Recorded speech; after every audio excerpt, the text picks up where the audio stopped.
An ashy haze settles in the air as we transition into another time and another season.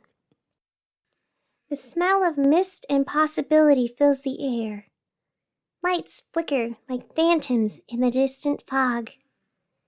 It's that special time of day, and here we are once again, hidden away from the outside world in the place we call home.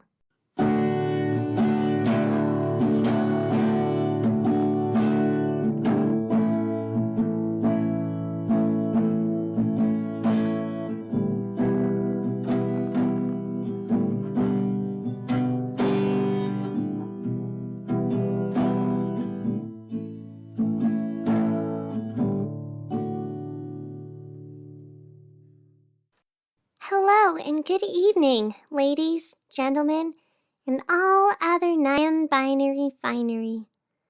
Welcome to the nighttime show here at 87.7 FM. I'm your regular host and friend in radio airwaves. You can call me Marina. It's what most people do. There's so much to do and so much to get through. So feel free to sit back, relax, and enjoy the show. With intros out of the way, let's get on with it, shall we? So what's up first on the to-do list, Blaine? Do you have my notes? Oh, here they are, right in front of me. Wow, that's really silly. I can't believe I almost lost them for a minute. Like, hello, Marina? What's going on? Are you even there, or are you as useless as Blaine likes to treat you? Anyways, why don't we start things properly with an update on our current election? Things are spicing up in the polls, quite literally. Reformed arsonist Tokiko Sachi, formerly the florist of Tokiko's Florals on Rainbow and Sparrow, has thrown her hat into the ring. Her campaign promises to improve housing and infrastructure. Everyone needs a home to go to, she said in a recent press release.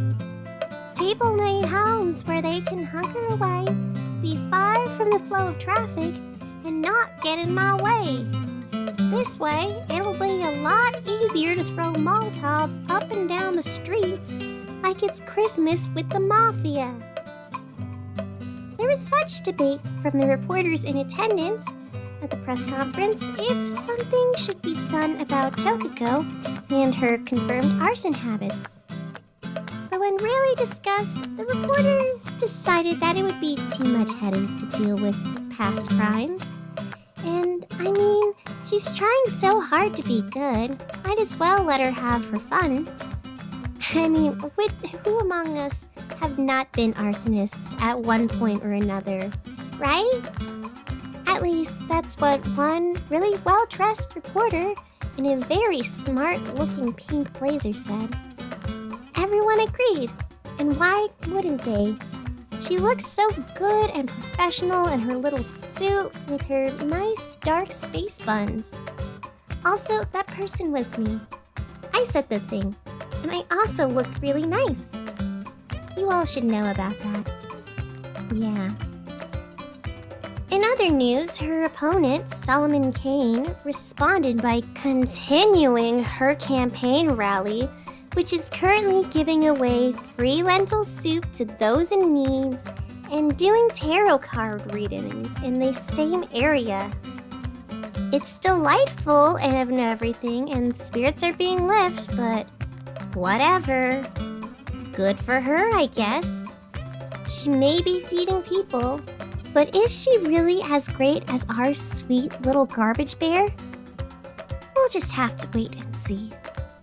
For now, we'll update you as the situation develops. Things are exciting with the elections going on.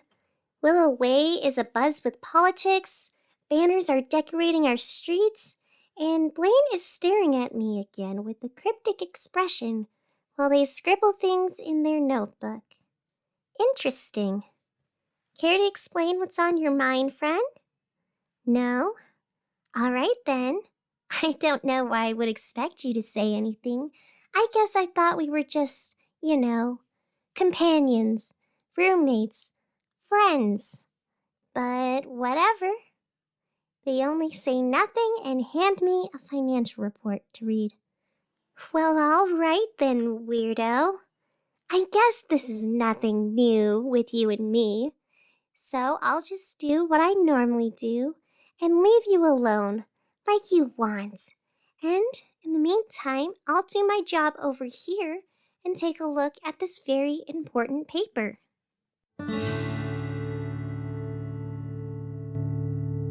I am the sun to which Icarus flew. I am the steady climb against a mountain towards the stars above. I am an easier path to the shallow rivers below. But in that peace comes floods that erupts like a stampede of horses across the parched and withered lands. I am a strangler fig to suffocate the tree as it reaches for light. I am a glacier adrift at sea, sending voyagers desperately back to the ground. I am a canary in a coal mine before the light goes out. I am the beast of tongues and teeth that begs to lash out. Show me your fangs, let it all hang out. Tear the world to pieces until there's nothing left. For once the world burns, I will finally learn how to rest.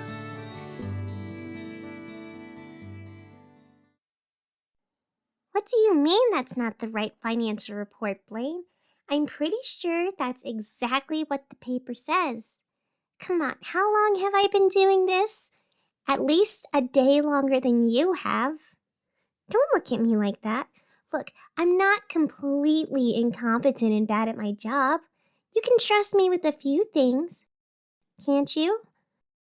Aren't we friends? Yeah, that's what I thought. Anyways, this has been your financial report. As we go through this broadcast, I can't help but find it so amazing how vibrant and full of life our community is.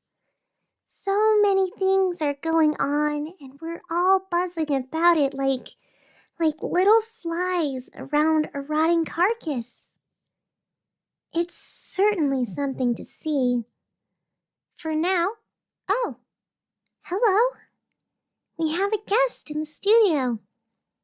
It's a tall woman in a cow print vest and a pentagram bolo tie around her neck. Her long red hair is held back by a cowboy hat, and she looks familiar. Oh, wait, I know you. You were campaigning just the other week on Willow Way. Everyone, Dr. Solomon Kane has entered the studio. And she doesn't look happy to be here. Feelings mutual. Let's go to commercial real quick. Hopefully this will all get sorted out. See you soon.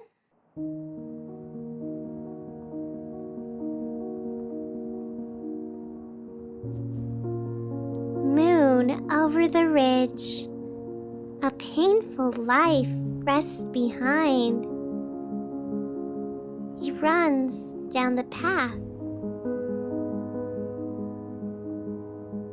He couldn't do it. He couldn't be what she wants.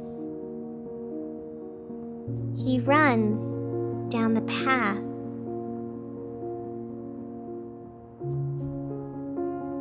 We all face our own demons in our own ways.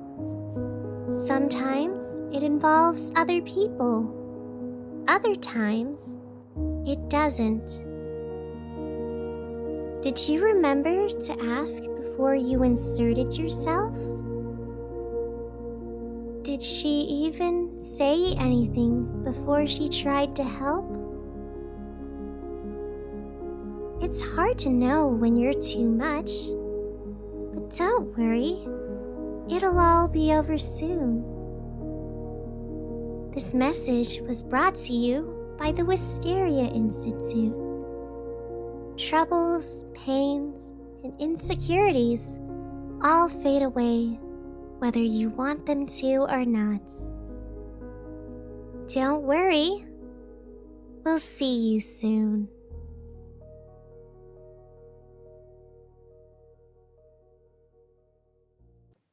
Wow, that was an interesting conversation. She was very intense and direct. Just came in here and held us at gunpoint with a 6-inch voice. If I'm being honest, I don't like her. I really don't like her. There's just something off about her. Don't you agree, Blaine? Blaine? Well, they're no longer in the studio. Instead, they chased Miss Solomon Kane out to the parking lot to go talk with her more. Great! I don't know what else I was going to expect. For those of you just tuning in, welcome. We here at the station have just been visited by one of our lovely mayoral candidates and witch doctor, Solomon Kane. She came in right before the break, demanding information about what we knew about the doorstep and something called the Shadow Maker. I don't know. It's some gibberish. I'm not sure what she's talking about, and I told her as much. She didn't like that, but it's okay, because I didn't like her. The conversation was tense and awkward, but I managed it as best I could. At least that's what I thought. Blaine, on the other hand, had more to say to her. So then Oh, hey Blaine. Done with your special conversation? Are you going to tell me what that was about, or am I just going to be left in a stress-filled guessing game again? What? Oh, I didn't say anything. Well, nothing that you'd care about anyway. Anyways, we're back on the air. So let's move on to the news. The search is on for one Jack Wright, who officially disappeared a couple months ago. He was last seen around the woods near Old Town, pacing around trees with some sort of glass key in his hands and a crazed look on his face. Witnesses report hearing laughter, screams, and a soft sobbing as Jack begged some other presence to get out of his head and leave the city alone. There was a thick cut across his forehead with black blood of some sort oozing out. As to be expected, our illustrious sheriff is busy organizing search parties and investigating Jack's last known whereabouts and all of that. A lot of strange stuff has been coming out of those woods. If you're anywhere near Old Town, it's probably best to avoid the trees for now. I'd try the desert lands, the beach cove, or Pine Cliff if you want to get your hiking fix. Wow, I had no idea Jack was even gone. This is so wild, but I guess that would also explain why things have been quiet around the station and busy. So much paperwork. Blaine, did you know about this? Blaine is currently nodding with a super confused look on his face. Wow. So it looks like I'm the only one out of the loop? What else is new? Moving on.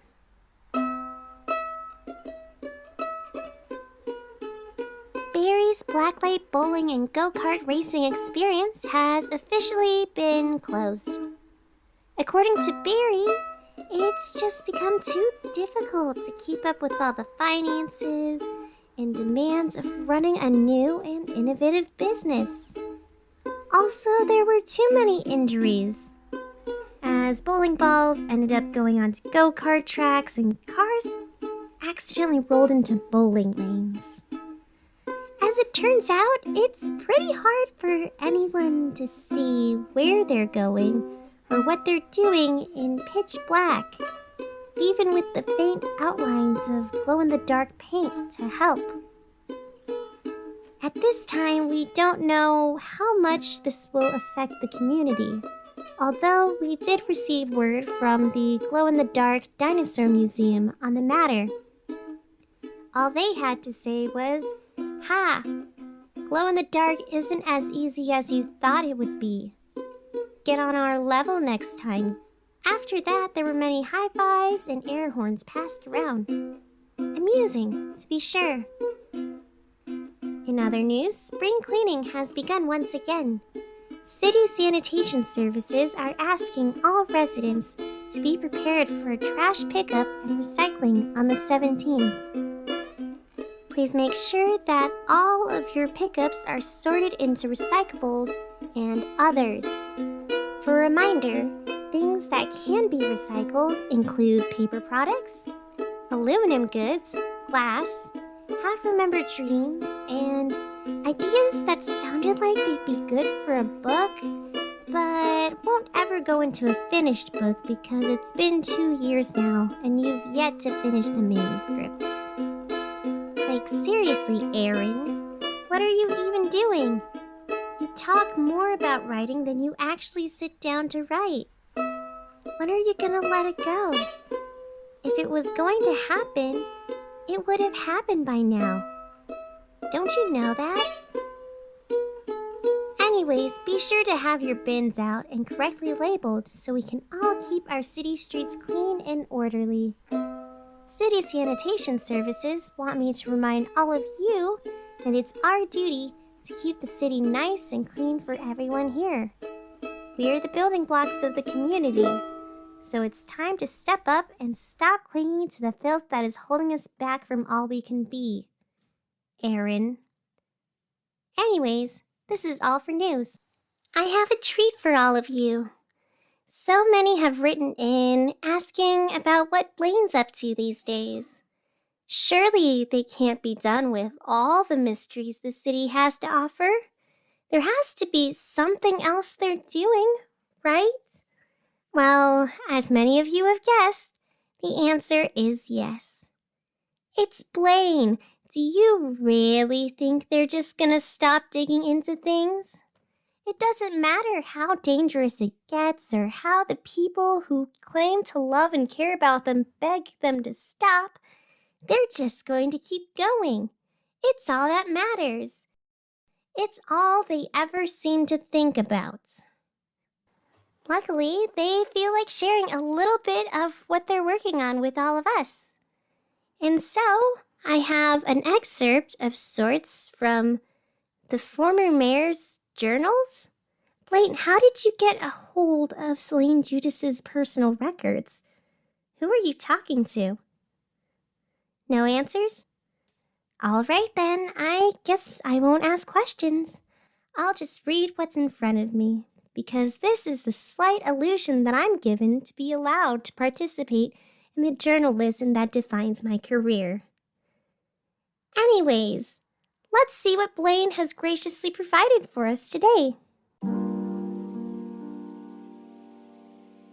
The family is so harsh on him. So many vast and varied entities, and yet no one can accept that Dante's changed. He isn't trouble. He isn't cold or cruel or plotting destruction. He's just a man, kind, repentant, trying to scrub away the sins of the past. It's true there are some days that are harder than others, but that's why I'm here. I see the good within him. I am the light he has when everything else fails. On this hard and difficult path he walks, I am the hope that he can at least turn to. I can help him. I can change him.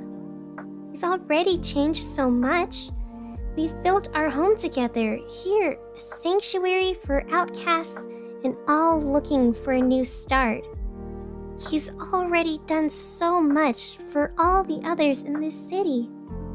For me. I won't let him fall into darkness again. He's going to be better. I'll make sure of it. We walk our dark and buried path, letting that black dust infest our lungs, tempering down a flaming wrath. Am I all you have when the light is gone? The path is lined with fallen birds, yet I'm still singing the same song, hanging on to all your words. Am I all you have when the light is gone? Let the dirt hang heavy in your chest. Let it bury deep your every shout. 'Cause my love will be your every breath. Let me save you when the light goes out. I'm just a sweet canary song, all you have when the light is gone. Cool poem. Fun stuff. Metaphors going on here. And wow, I really hate this. Especially that little summary you wrote here on the bottom. No, there's no way I'm reading the rest of this on air. Sorry, Blaine, Really? No, don't give me that look. Are you seriously going to sit there and describe this toxic little mindset that Celine has as some loving and dedicated partner? Really? Oh, poor Celine. She loved Dante so much. She believed in the good that he could bring and only wanted to help him show that goodness to everyone else. No. No, no, no, no, no, no, no. It's pathetic and sappy, and I'm not reading this on air. I am not putting the good people who tune into our show through this overly sappy and sincere tripe. Why? Because it's all one-sided. You're getting a lot of stuff from her, fine. But what about this Dante guy? How does he feel about Celine Judas? Did he even need a canary? Was he even in a coal mine? I know I'm using metaphors, and that she isn't necessarily the warning sound. She could just be an annoyance in the background, but she started this mess. I'm getting heated. Look, I have a lot of thoughts, but we don't have to get into it, especially over the air. So let's just go to commercial. I need some fresh air. Alone. Feeling tired? Every day we're putting on the masks of roles we're expected to play. Doing the same song and dance that you're supposed to. How long has this been going on? How long has it been since you truly felt like yourself? You can only keep the act going for so long before it kills you or you kill it. So what's it gonna be? Life is hard. Life is complicated. Don't think. Do crafts. Hobby Lobby. Stop in today for 60% off all scrapbooking paper and accompanying sticker packs. Please, don't wait. Hurry. Come buy our stuff. We tried so hard to get rid of the surplus, but more keeps showing up every week. It's consuming the paper section. It's consuming the store. We haven't seen our manager Cheryl since she went in the back to try to organize the papers. It's been about a week. Send help. Hobby Lobby. When nothing else matters, buy some paper and make a scrapbook about it. We're scared. Stop in today and see for yourself. Inside a coal mine, toxic gas caused by coal dust mixing with the air is a real problem.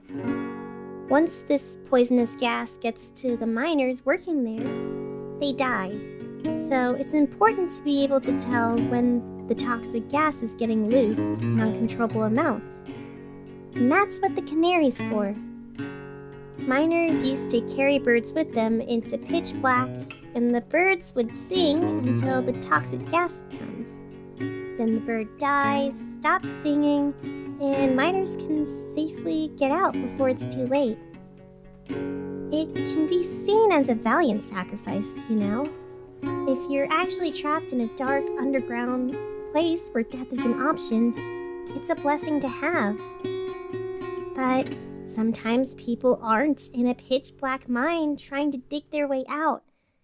Sometimes they're just walking along the trail, exploring the possibilities around them. It's hard to tell sometimes what situation you're looking at, but in any case, you don't automatically have the right to assume that you're somebody's benevolent savior.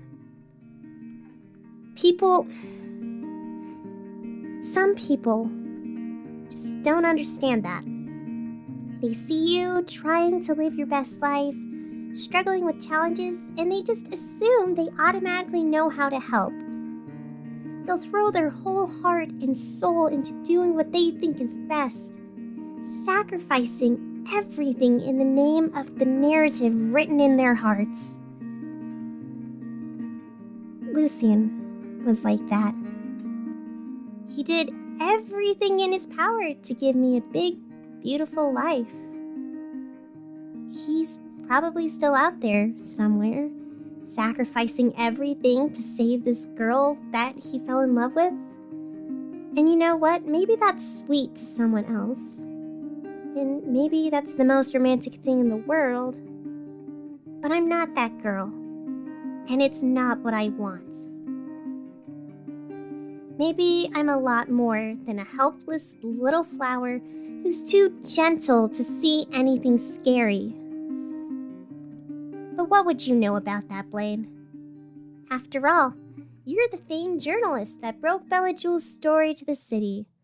You did that, all by yourself, pushing aside friends, loved ones, and everyone else who wasn't serving your cause. So good for you. Way to be the hero. Of course you can handle whatever this city throws at you all by yourself. Anyways, that's our show for now. Stay tuned for boisterous chirps of a bird that is drunk on its own self-righteousness and people suffering in the wake of it all. There's a lot to see in the city, and until we get the chance to experience it all, I hope you have a good night.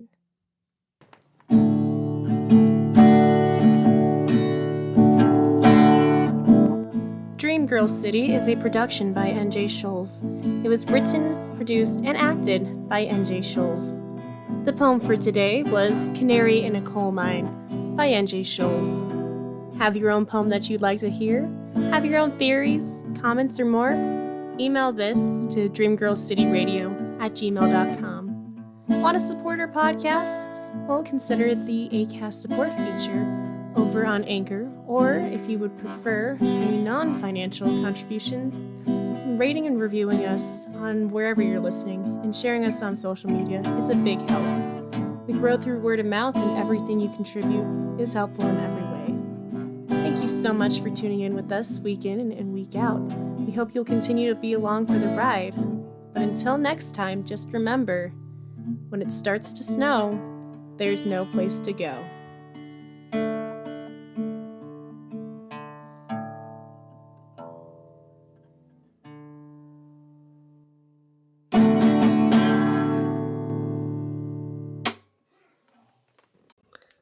Hello. My name is NJ Schulze. I write this thing. I voice this thing. This thing is brought to you by me because I made it. Anyway, do you like merch? Do you like Raccoon Boy? Do you want Raccoon Boy stuff? Or other fun logos and stuff? Well, I have you covered. We are working on rolling out merch. And by working, I mean I kind of did a thing. And you all should buy the merch because I think it looks pretty flippin' sweet. There isn't a lot of it, but I think it would be pretty neato burrito to see people walking around with like a fun raccoon sticker or something. I don't know. It's going to be linked. You should check it out because that would make me happy. Yeah. NJ Schulze out.